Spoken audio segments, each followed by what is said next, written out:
اعوذ باللہ من الشیطان الرجیم بسم اللہ الرحمن الرحیم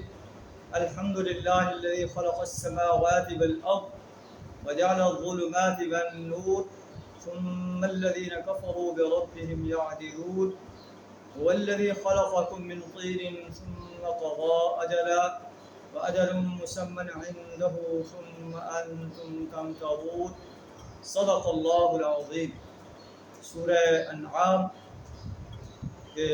2 آیات آپ کے سامنے تلاوت کی۔ سورہ انعام جو ہے یہ مکہ مکرمہ کے اندر نازل ہوئی۔ جو صورتیں مکہ مکرمہ کے اندر نازل ہوئیں ان میں توحید و رسالت اور آخرت پر بڑے مدلل انداز سے بیان کیا گیا، اور جو صورتیں مدینہ منورہ کے اندر نازل ہوئیں ان میں زندگی کے مختلف شعبوں کے بارے میں احکامات دیے گئے۔ تو یہ سورہ انعام جو ہے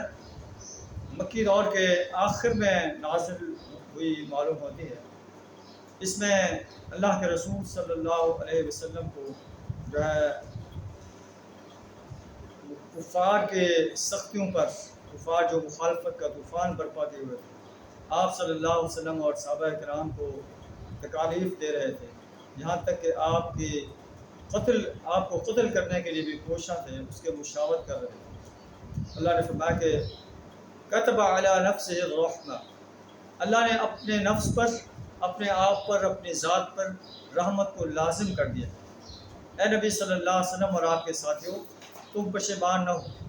یہ کفار تمہارا کچھ نہیں بگاڑ سکتے۔ لا یجمعنکم الی یوم القیامۃ لا ریب فیہ، اللہ تمہیں یوم قیامت کے موقع پر جمع کرے گا، انہیں بھی جمع کرے گا، اور پھر ان سے جو ہے ان کی زندگیوں کا حساب لیا جائے گا اور تمہارے اوپر رحمتوں کی بارش ہوگی۔ تو سورت کا آغاز ان الفاظ سے ہو رہا ہے کہ الحمدللہ الذی خلق السماوات والارض، سب تعریف اس اللہ کے لیے جس نے آسمان و زمین کو پیدا فرمایا، وجعل الظلمات والنور، اندھیروں اور روشنی کو پیدا کیا،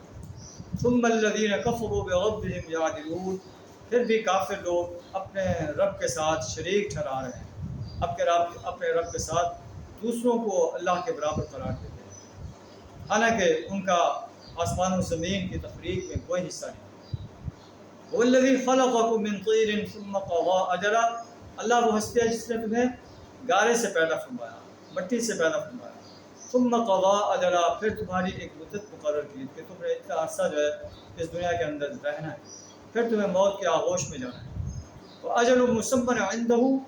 اور اللہ کے ہاں ایک اور مدت بھی مقرر ہے، ثُمَّ أَنتُمْ تَمْتَرُونَ، پھر بھی تم شک کرتے ہو، اور مدت جو ہے وہ یہی ہے کہ تمہیں مرنے کے بعد پوری انسانیت نے بھی یہاں مر جانا ہے، انہیں دنیا دوبارہ زندہ کیا جائے گا اور ان سے ان کی زندگی کا حساب لیا جائے گا، لیکن کفار جو ہے اس میں شک کر رہے ہیں۔ وَهُوَ اللَّهُ فِي السَّمَاوَاتِ وَفِي الْأَرْضِ، اللہ جو ہے آسمانوں و زمینوں کو جو ہے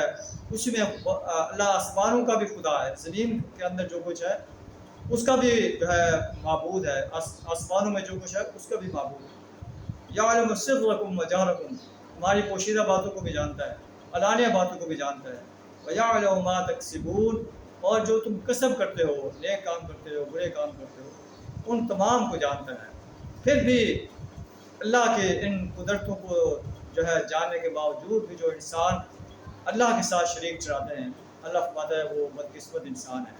وہ اپنے آپ کو جہنم کا ایندھن بنا رہے ہیں۔ اللہ سے دعا ہمیں اپنی ذات کا صحیح شعور عطا فرمائے، اپنی ذات کی وحدانیت کا صحیح شعور عطا فرمائے، اور شرک کرنے سے اپنی پناہ عطا فرمائے۔ آخر دعوانا الحمدللہ۔